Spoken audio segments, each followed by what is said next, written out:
This place, and it's a bit of a wrench, but it's got to be. Joyce Johnson has made up her mind. She moved into this house in North Bristol in 1949. This portrait was drawn 3 years later.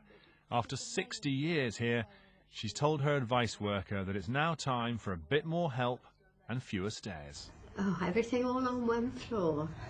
But you decided it was time to move rather than get something done to the house and stay here? Yes, I thought long and hard about it, but it's the right thing to do now, I'm sure. The family agree. Joyce's niece Dee visits regularly, keeping the garden nice and up together. Is it wrong, I asked her, that she should have to sell her family home to pay for the care?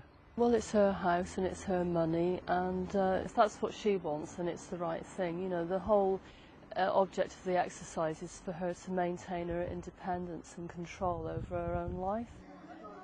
Want to dance with us then? Now, life in a home doesn't have to be dull. They were dancing at Deerhurst in East Bristol when I dropped in this morning. Afterwards, a tasty home-style lunch and a chat make all 66 residents feel, well, at home. A home like this will cost you between £550 and £650 a week. That's a typical West Country price. Now, if, like Joyce, you're selling your own house to pay for the care, well, it'll last about 7 years. But what if you haven't got a house to sell or enough savings? The council will only pay between £400 and £500 a week, and that's a big gap. That is really frustrating. I think as a family to be told that, I mean, I'm at the moment trying to look for somewhere for my mum, and to be told that she couldn't go somewhere that I had chosen, which I thought was the best for her, would be totally frustrating, because it's all about choice, isn't it? And could you do it for less? No, definitely not. You don't need me to tell you that we're living longer, especially actually here in the West Country. Here in Bristol, for instance, there are 8,000 people over the age of 85 at the moment. Over the next 20 years, that number will rise, whilst council budgets will fall.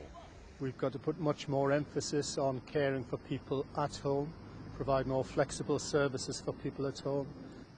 Is that just code, though, for saying, sorry, we won't pay for your mum to go into a home? No, it isn't code at all. If you listen to older people, what they say is they want to retain independence. They want to retain their dignity. Only one thing is sure. There will be ever more of us living ever longer.